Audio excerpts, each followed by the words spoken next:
घ्यायचे आहेत. हे बघा परतून झालेले आहे. त्याच्यात आपण गूळ घालूया.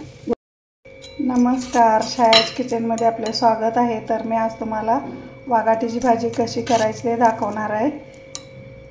चला तर मग आपण करायला घेऊया. बघा किती छान अशी सुंदर मस्त झालेली आहे सुकी भाजी वाघाट्याची.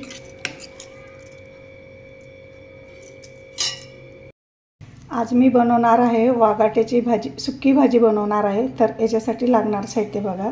इथं मटकीची डाळ घेतली मी, भिजवून घेतलेले आहे. तुम्हाला कुठली पाहिजे ते घाला, हरभऱ्याची घाला, तुरीची घाला, मुगाची घाला. आणि इथं मी लसूण फोडणीसाठी घेतलं आहे, कांदा घेतले, कोथिंबीर घेतले, खोबरं घेतलेलं आहे. इथं खोबरं 1 चमचा घेतले, कूट 1 चमचा घेतला आहे, गूळ घेतला आहे, थोडासा चिंच घेतलेले आहे. इथं धनेपूड, जिरेपूड घेतले, तिखट घेतले आणि चवीनुसार मीठ घेतले. तर वाघाटं हे बघा, याच्यामध्ये बिया असतात, ह्या बियाने भरलेलं असतं वाघाटं हे. तर हे बिया आपण कोवळ्या असल्या तर ठेवायच्या आणि निबार असल्या तर काढून टाकायच्या. तर हे कोवळे वाघाटे आहेत. मी असंच हे करून घेणार आहे, म्हणजे चेचून घेणार आहे खलबत्त्यामध्ये. हे बघा, हे वाघाटे असे आहे ना, हे चेचून घ्यायचे आहेत. हे बघा, हे असे जर निब्बर बी असले तर ह्याचे काढून घ्यायचे आपण. आणि कोवळे असेल ते हे बघा असे कोवळे आहे. हे बघा, याला पण चेचून दाखवते. असे कोवळे असलेले वाघाटे आपण घ्यायचे चेचून. आणि हे निब्बर आहे ना, याचे आपण नुसते साल घ्यायचे वरची काढून. हे बघा असे. तर आपण आता हे चेचून घेऊया वाघाटे. हे बघा, इथं वाघाटे मी चांगलं चेचून आणि हे करून असं स्वच्छ म्हणजे धुवून घेतलं आहे वाघाटं, कारण तुरट असतं हे.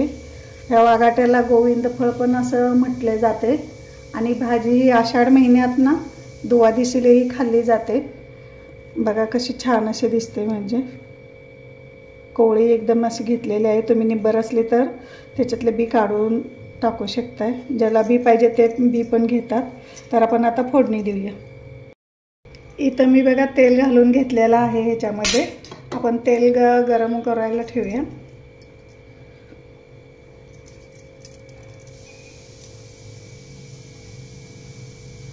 तेल आपलं गरम झालं की नाही ते बघूया आपण.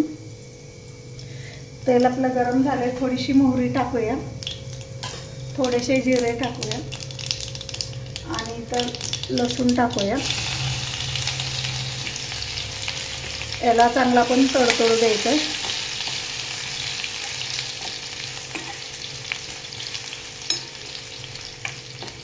इथं आपला लसूण पण चांगला बघा हे झालेला आहे. तर आपण याच्यामध्ये कांदा टाकूया.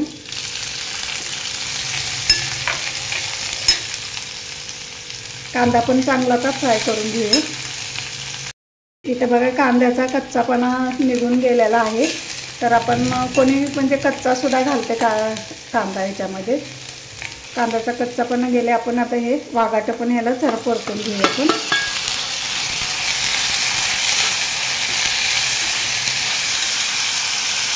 हे बघा, इथं आपले वाघाट्याची भाजी जरा परतलेली आहे. ही वाघाट्याची भाजी आहे ना, ही अनेक रोगावरती प्रतिकारशक्ती म्हणून खाल्ली जाते. आणि क्षयरोगावरती, डायबिटीसवरती खूप छान अशी म्हणजे आहे वाघाट्याची भाजी. आपण आता याच्यात हे डाळ घेतलेले आहे ना भिजवून, हे घालून घेऊया. याला पण थोडंसं चांगलं परतून घेऊया. डाळ पण बघा परतून झालेले आहे. याच्यात आपण गूळ घालूया, गूळ आणि चिंच, हळद, जिरे पावडर, खोबरं आणि शेंगदाण्याचा कूट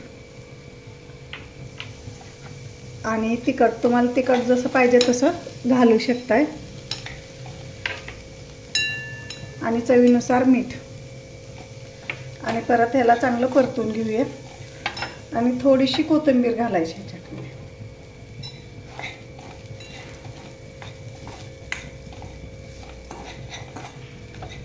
आणि याला आपण ना गरम पाणी घालायचं आहे.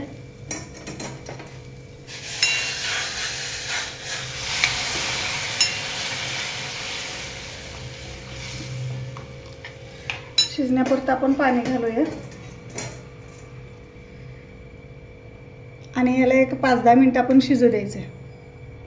तर इथं आपण बघा, इथं भाजी आपली बघा शिजत आलेली आहे बघा. खूप छान असं कलर पण खूप छान असा आलेला आहे, मस्त असं.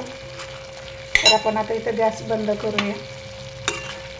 बघा किती छान अशी सुक्की भाजी अशी होते.